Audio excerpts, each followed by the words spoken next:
बालेश्वर आशाकर्मी गाँ कल्याण समिति एवं महिला आरोग्य समिति मानकर जिला सम्मिलनी स्थानीय आयुष्मान कल्याण मंडप परिसर में अनुष्ठित हो जाइछि।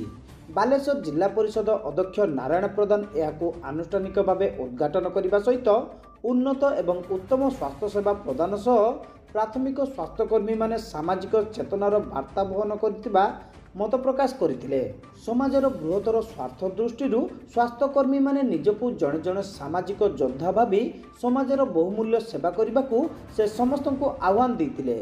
संगे संगे आपण माने मध्य जो विश्व महामारी रे जो बड़ी भाव कार्यक्रम करिछि एठी आपण को आम जिला और राज्य दवा संगे संगे WHO माध्यम आपण मान को पुरस्कृत करिछि एवं धन्यवाद पात्र आपण मान हेछि। सेति पई आबे मध्य आज गर्वित आपण मान को द्वारा एवं धन्यवाद। सेति पई मु समस्त को निवेदन करबे एठी जति जण आमे बसिछु समस्त सहयोगर आवश्यकता करी प्रतिटी जीवन को मूल्यवान हिसाब जो माननीय मुख्यमंत्री उक्ति को आम समस्त कार्यक्रम करवा भल सुस्थ समाज एवं सुस्थ नागरिक रहा समस्त आपरे जे तृणमूल स्तर आपण मैंने प्रतिदिन जो माननीय मुख्यमंत्री आपण सब कहते प्रत्येक जीवन मूल्यवान हिसाब से आपण मैंने काम कर प्रत्येक ग्रामांचल तृणमूल स्तर प्रतिदिन किभली प्रत्येक शिशु एवं माँ को किभली सुरक्षा देवारे एवं जो मातृ बा शिशुर मृत्युहार को कमेबारे आपण चेष्टा करछथि एवं गोटे भल समाज गठन करिबारे आपण मानकर भूमिका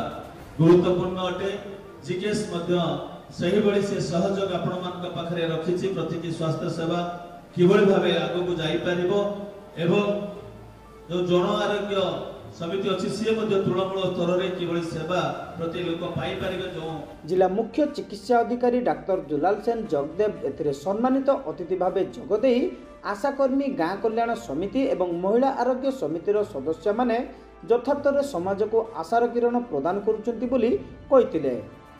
जिला स्वास्थ्य विभागर प्रशासनिक अधिकारी निर्लिप्ता महांती, जिला जनस्वास्थ्य अधिकारी डाक्टर मृत्युंजय मिश्र, जिला स्वास्थ्य अधिकारी डाक्टर सुशांत नायक, अतिरिक्त जिला जनस्वास्थ्य अधिकारी डाक्तर परेश चंद्र नंदी प्रमुख एतिरे अन्यतम अतिथि भावे जोगदे आशाकर्मी गाँ कल्याण समिति एवं महिला आरोग्य समिति मानकर उल्लेखनीय सेवा निमंते सेमानकु कृतज्ञता ज्ञापन करने सहित जिला स्वास्थ्य विभागर कार्यक्रम को रूपायन करिबारे सेमानकर योगदानर भूयसी प्रशंसा करथिले।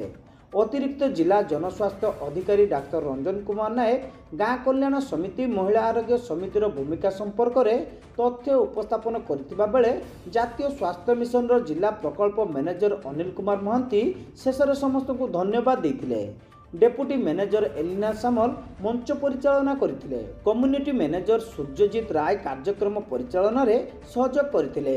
एही अवसर में उल्लेखनीय प्रदर्शन पर श्रेष्ठ आशाकर्मी गाँ कल्याण समिति महिला आरोग्य समिति एवं जन आरोग्य समिति को पुरस्कृत करा जायतिला।